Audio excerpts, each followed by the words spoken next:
साथियों स्क्रीन पर आप एक फ़ोटो देख पा रहे होंगे इस तरीके का।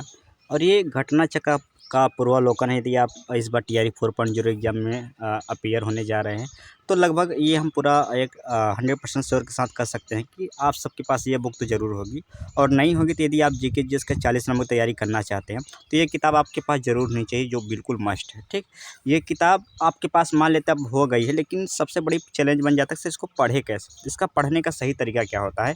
तो बिल्कुल हम डिटेल्स चर्चा करेंगे इस किताब को कैसे पढ़ा जाए, कैसे-कैसे चीज़ों को जो है हम इसको एनालिसिस करते हैं, सारी चीज़ें। जिससे होता क्या है कि साथियों, काफ़ी साथी इसको पढ़ भी लेते हैं, फिर भी ये देखा जाता है कि इससे जो है क्वेश्चन उनका बन नहीं पाता, और एग्ज़ाम में बोलते हैं सर ये मैंने पढ़ा भी था, और फिर भी जो है उनका एग्ज़ाम में क्वेश्चन नहीं फँसा था या क्वेश्चन नहीं बना पाए थे। तो उसका कारण क्या था, उन सभी कमियों के बारे में भी हम बात करेंगे, और साथ में आपको पढ़ने का बिल्कुल एक सही तरीका, एक सही वे आपको हम बताने की इस वीडियो में कोशिश करेंगे।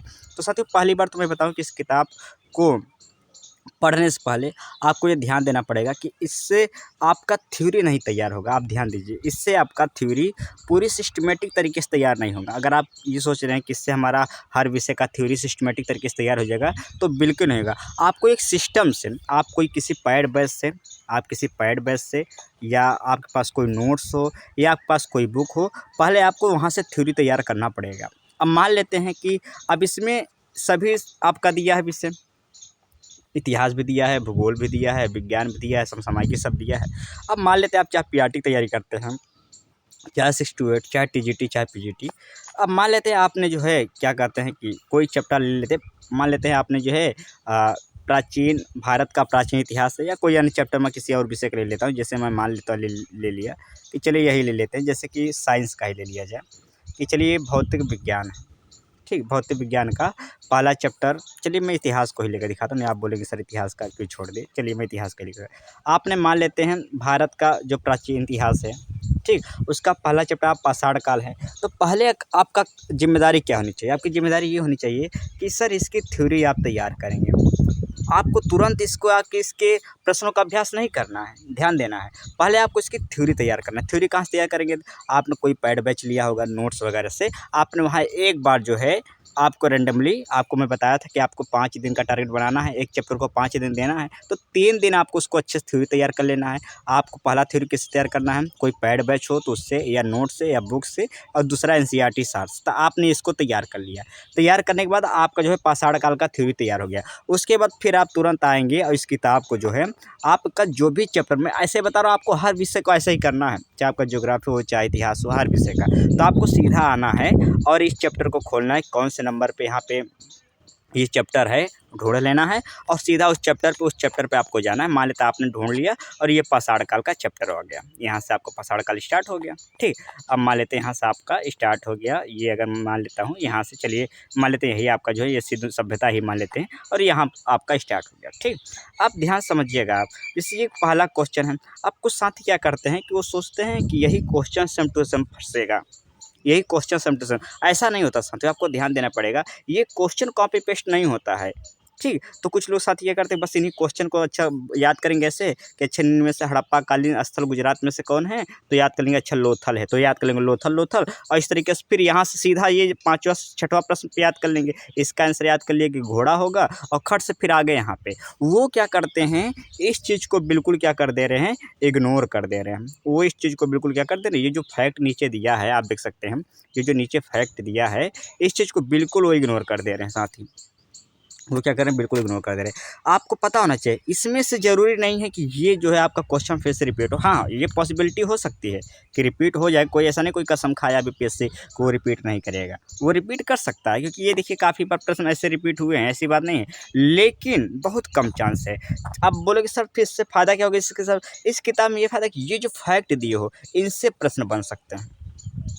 ठीक, जैसे अब ये आ गया पहला यही प्रश्न आपका है कि भैया बताइए जो कौन सा जानवर जो है जो सिंधु घाटी सभ्यता के लोगों को नहीं पता था किस जानवर के बारे में, तो घोड़ों के बारे में नहीं पता, क्योंकि ये वैदिक काल सभ्यता से, वैदिक जो लोग आए तो लोग घोड़े से आए थे, चरवाहे थे, तो तब जाके यानी सिंधु सभ्यता के समय घोड़ा के बारे में नहीं पता था। बाकी बैल, हाथी, तो ये उनके मोहरों वगैरह में मिल जाती हैं, और जो उनकी खिलौने वगैरह मिलते हैं, तो इससे पता चलता है। अब इसके बारे में आपको ये पढ़ना है अच्छे से कि अब इसमें जो भी सिंधु सभ्यता के लोगों, सिंधु सभ्यता के बारे में है कि बैल तथा हाथी की जानकारी थी, ये अब इम्पोर्टेंट चीज़ है। अब आपको करना क्या है, आपको एक हाइलाइटर पेन लेना है जो हाईलाइट करती है, और जो जो इसमें इंपॉर्टेंट फैक्ट लगता है उसको आपको हाईलाइट करना है। जैसे कि इसमें भाई सिंधु सभ्यता के लोगों को बैल तथा हाथी जानकारी थी। आपको बस ये नहीं याद करना है कि लोग घोड़ा के बारे में नहीं जानते थे, बस आपको याद करना घोड़ा के बारे में नहीं जानते थे, आपको ये भी रखना है किस जानवर के बारे में जानते थे। तो यहाँ से आपको मिल जाएगा कि भाई जो सिंधु सभ्यता के लोग थे उनको जो है बैल तथा हाथी की जानकारी। तो पहला फैक्ट आपको यहाँ से मिल गया। ठीक, घोड़े के अस्तित्व के विषय में विद्वानों का मतभेद है। हड़प्पा के विभिन्न स्थलों से प्राप्त अस्थियां, गड़घूर तथा जो है ये खूल मिलते हैं पालतू घोड़े के, ये सभी है ना, तो ये सभी याद कर। उसके बाद हड़प्पा, लोथल, सुरकोटदा, कुत्सी एवं कालीबंगा से अश्व। तो अब याद रखना है अश्व कहाँ कहाँ से मिला था आपको, तो हड़प्पा, लोथल, इसको आप फिर हाईलाइट कर लेना है, हाईलाइट कर लेना है। ऐसे ही अब ये आपको याद करना है कि बताइए ये जो है अश्व जो अवशेष मिले थे 6, वो कब मिले, तो लगभग इसका सन याद रखना है 3000 से 2000 ईसा पूर्व के बीच में।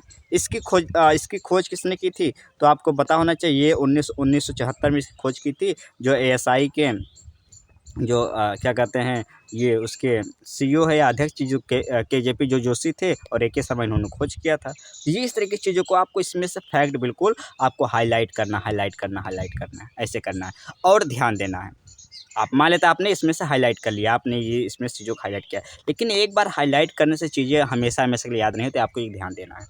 आपको ऐसा नहीं करना है कि बस पूरा किताब रंग देना है, रंगने से थोड़े एग्जाम में आ जाएगा, आपको दिमाग में होना चाहिए, है कि नहीं। तो इसके लिए क्या करना है आपको, इसके लिए आप मान लेते हैं आपने आज ये चैप्टर थ्योरी पढ़ा, इसका अभ्यास किया। अब जब अगले बार नेक्स्ट चैप्टर पे आप जाएँ, मान लेते अगला नेक्स्ट चैप्टर पर आप चले गए, मान लेते मुस्लिम आक्रमणकारी का आप पढ़ रहे हैं, तो इसको पढ़ने से पहले पिछला आपने जो जो भी चीज़ें पढ़ा है, तो आपको रैंडमली ऐसे जाना है पहले पेज से, जो जो भी इतिहास पढ़े इतिहास के पहले चैप्टर से, मान लीजिए तीसरा चैप्टर आप पढ़ रहे हैं, लेकिन पहला दूसरा का आपको जब पढ़ने से पहले एक बार जाना है, और जल्दी जल्दी से जो जो भी चीज़ें हाईलाइट रहेंगी, जो जो भी चीज़ें हाईलाइट रहेंगी, जैसे इसको कलरफुल रहेगा, ये भी कलर, इसको एक बार अच्छे से जल्दी जल्दी जल्दी जल्दी देख लेना है। आप बोलोगे सर जल्दी जल्दी देखने से क्या होगा, हाँ बहुत ज़्यादा कुछ, लेकिन ये रहेगा कि जो चीज़ें आपके दिमाग बिल्कुल एक फिगर बन जाएगा। दिमाग कैसे काम करता है आपका, आपको जो दिमाग होता है फिगर पे काम करता है। दिमाग में कोई चीज़ छपी है, इस तरीके का फिगर है, तो जब बार बार उस चीज़ को देखेंगे तो इसका याद ऐसे किया जाएगा। ऐसा नहीं कि आप बस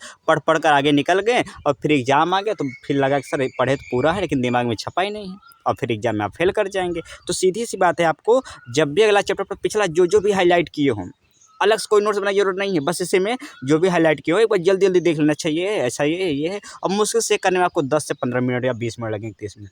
और जितना अब आपको मान लेते हैं आपने तीसरा चैप्टर गया, पहला दूसरा रिवीजन किया, फिर दूसरा तीसरा, फिर चौथे में गए, पहला दूसरा तीसरा चौथा रिवीजन किया, फिर छठे में गए, पहला दूसरा तीसरा। तो इस तरीके से आपको देखेंगे कि एक ही चीज़ को आप कम से कम 5 से 6 बार रिवीजन कर लिए हैं, और ये एग्जाम से पहले आपका रिवीजन हो जा रहा है, ये सबसे बड़ी बात है, और फॉर्म आने से पहले। तो इस तरीके से आपको ये थोड़ा सा प्लान बनाना है, इस तरीके का पढ़ना है, ठीक, ध्यान देना है। हाँ, अब आप जैसे ज्योग्राफी वगैरह पढ़ रहे हैं, ज्योग्राफी वगैरह पढ़ रहे हैं, तो यहाँ पे खाली जगह वगैरह दिया है, यहाँ पे खाली जगह। अब मान लेते हैं आप ज्योग्राफी पढ़ा तो आपको पता चला कि जो भारत की उत्तर पश्चिम की लंबाई इतनी है, माफ़ करिए पूर्व पश्चिम की लंबाई इतनी, दक्षिण की उत्तर दक्षिण की लंबाई इतनी है, तो आप यहीं पे ये जो जगह यहाँ पे दिया हो, कहीं भी जगह मिल जाए, यहीं पे एक छोटा सा आप जो है भारत का नक्शा बना के चीज़ों को, और बिल्कुल यहीं पे ऐसे करके आप इसको दिखा, ये खाली जगह का आप यूज करिएगा। जो भी आपको लोगों की चीज़ें इतना लंबा ये थ्योरी है, अब इसको शॉर्ट में लिखना है, तो यहाँ पे आप जो है अपने से शॉर्ट नोट्स इसी आपको काम पे, इसी आप यहाँ पे ये जगह में शॉर्ट चीज़ों को, ये लग रहा है कितना थ्योरी इतना बड़ा है, तो इसी को शॉर्ट जो जो इसमें फैक्ट मिले इसको यहीं पे लिख लेना है कलरफुल, थोड़ा सा कि जल्दी जैसे आपको रिवीजन करना है तो जल्दी से आपको चीज़ें याद हो जाए। तो दूसरा ये करना है। तो इस तरीके की चीज़ों का आपको क्या करना है, इस किताब को बिल्कुल इसी तरीके से पढ़ना है। तो ऐसे ही सारी किताबों को पढ़ना है, ध्यान देना आपको, ठीक। हाँ, मैं फिर से बता रहा हूँ कि ये किताब को चैप्टर वाइज तभी पढ़े जब आपका थ्योरी पूरी तरीके से तैयार हो। आपका थ्योरी जब तक तैयार ना हो, केवल इसको आपको उठाने की जरूरत नहीं। इससे मैं बता दूँ, 2 इससे फ़ायदा होता है। पहला, आपने कोई चैप्टर तैयार किया, मान लेते हैं आपने संविधान का स्रोत चैप्टर, संविधान का पहला कोई चैप्टर तैयार कर लिया। अब आप जब इससे प्रश्न, क्योंकि ये जितने भी प्रश्न होते हैं बीपीएससी के प्रश्न होते हैं, बीपीएससी द्वारा प्रश्न पूछे गए होते हैं, तो जब आप इस पे प्रश्न करेंगे तो आपको 2 चीज़ें पता चलती है। एक पता चलती है जो आप थ्योरी पढ़ रहे हैं, जो आप जिस क्लास से पढ़ रहे हैं, जिस आप पैड बैच से पढ़ रहे हैं, जिस नोट्स जिस बुक से पढ़ रहे हैं, क्या वो थ्योरी से क्वेश्चन बन रहा है कि नहीं बन रहा है। अब आप देख रहे हैं सर थ्योरी आप तो पढ़ रहे हैं लेकिन उससे क्वेश्चन बन ही नहीं पा रहा है, यानी जो आप पैड बैच पढ़ रहे हैं वो गलत पढ़ रहे हैं, आपको ये पता चलेगा। आप जो नोट्स पढ़ रहे हैं वो बकवास नोट्स है, जो आप बुक पढ़ो बकवास बुक है, इससे पता चलेगा। फिर आपको थोड़े प्रायोरिटी चेंज करनी पड़ेगी। अब आपको लग रहा है कि सर हाँ, अब जैसे जो आपने थ्योरी पढ़ा उससे लग रहा है हाँ सर क्वेश्चन उससे बनता है और क्वेश्चन उससे रिलेट कर रहा है, तो समझते कि आप थ्योरी आप जो पढ़ो बेस्ट है। फिर आपको जो दिमाग में आता है सर एनसीईआरटी पढ़ लें, सर ये पढ़ लें, सर वो पढ़ लें, तो आपको लगेगा कि नहीं यार सर इससे ही हमारा काम बन जा रहा है, कोई अलग से कुछ पढ़ने की जरूरत नहीं है। आप खुद मोटिवेट होंगे, आप खुद को गाइड करेंगे। दूसरी तरीका ये होता है, तो ये आपको थ्योरी प्लस जो है एमसीक्यू इसी तरीके से चैप्टर वाइज करना है। तो ये आपको बड़ा विशेष ध्यान रखना पड़ेगा, तभी जाके इस किताब को आप बेहतर तरीके से पढ़ पाएंगे। ये आपको ध्यान रखना है, ठीक। और अगले हम बात करेंगे तो इसमें ध्यान देना एक चीज़ कि आपको जो है ये कभी उम्मीद नहीं रखिएगा कि आपने जो थ्योरी पढ़ कर आया उसमें सारा, इसमें उस चैप्टर से रिलेटेड जो एमसीक्यू थी उसमें सारा फंस जाए, ऐसा नहीं होता है। कि अगर आपका 70 या 60% भी फंस जा रहा है तो समझिए कि आपका थ्योरी बेस्ट है, ठीक। तो जरूरी नहीं, तो 30% क्वेश्चन आपको नए देखने को मिलेंगे, ठीक। तो इससे आप घबराना नहीं है, जो नए क्वेश्चन दिखे उसको आपको वहाँ पे हाईलाइट कर लेना है और कोशिश यही करना है। आपको 10 किताब नहीं पढ़ना, मैं बार बार बता रहा हूँ। लड़के क्या कर रहे हैं इस समय कि 1000 किताब, वो 1000 स्रोत, 1000 कंटेंट पढ़ रहे हैं और एक उनके दिमाग में जो है उस समय तो पढ़ लेते याद रहता है, अगली बार उनके दिमाग में सब क्या हो जाता है, डिलीट हो जाता है। तो आपको ये ध्यान देना है कि आपको इसी किताब को टारगेट बनाना है जीके जीएस 40 नंबर के लिए, और इसको जितना बार हो सके उतना बार रिवीजन कर लेना है। बस ध्यान ये देना है कि यदि आपको जो जीके, आपको अपना विषय पता होना चाहिए। अगर मैं 40 नंबर तैयार करना है तो आपको केवल भारतीय इतिहास में क्या पढ़ना है, आपको नेशनल मूवमेंट पढ़ना है, आपको जो है भूगोल पढ़ना है, विज्ञान पढ़ना है, करंट पढ़ना है, बिहार जीके पढ़ना है, बस इतना पढ़ना है। और ये मैथ पढ़ना है, रीजनिंग नहीं पढ़ना है। ऐसा नहीं कि आप सभी पढ़ने लगें। आप अगर क्या कहते हैं कि पीआरटी तैयारी करते हैं तो आपको सब पढ़ना है, तो ये आपको ध्यान रखना है। तो ये कुछ तरीका होता है, ऐसे ही आप पढ़ेंगे तो हमें यकीन है आपको पक्का है कि चैप्टर वाइज प्लस एमसीक्यू अगर पढ़ेंगे और इन छोटी छोटी बातों ध्यान रखेंगे, रिवीजन करते जाएंगे और इसी किताब के लिए आप 3 से 4 बार पढ़ लिए तो यकीन करिए यही किताबें पर्याप्त है। मैं 1000 टीचर 1000 किताब बताते, मैं कह रहा हूँ एक ही किताब को अच्छे से अगर पढ़ लिया जाए तो, क्योंकि होता क्या है ना कि एग्ज़ाम में इससे नहीं फ़र्क पड़ता कि आप कितनी किताबें पढ़ के आए, एग्ज़ाम में एक ही फ़र्क पड़ता है कि आपको कितनी चीज़ें याद हैं। सरल से सरल सा चीज़ आ जाएगा कि बताइए सिंधु सभ्यता का समय काल क्या रहा है और आप गलत करके आए, क्योंकि आपने पढ़ा तो है लेकिन रिवीजन नहीं किया बार बार, है कि नहीं। और आप कम ही पढ़े हो, मान लेते हैं आपने कम ही पढ़ा, 70% पढ़ा, अगर 70% आपके दिमाग में है तो आपका 70% मार्क्स पे आपका जो है यहाँ पे सिलेक्शन हो जाएगा। तो ये आपको विशेष ध्यान देना है, ठीक। बाकी ये आपको कैसी लगी थोड़ा सा ये वीडियो आप कमेंट करके जरूर बताइएगा। कोई आपका संशय हो, टेलीग्राम ग्रुप मैंने लिंक दे दिया, वहाँ से आप ग्रुप में जाके पूछ सकते हैं। काफ़ी साथी आप करेंगे जो आपके जवाब दे देंगे, नहीं जवाब दे पाएंगे तो मैं देने की कोशिश करूँगा, ठीक। फिलहाल तो ये आपको क्लास कैसी लगी, ये आपको कैसा लगा, साथ में साथियों प्लेलिस्ट पे आप जाइएगा, मैंने हिंदी और साइंस का यहाँ पे जो है क्लास करवा रहा हूँ, तो आपके लिए हेल्प मिल जाएगी। बाकी मिलते हैं अगले वीडियो, तब तक सुनने के लिए सभी का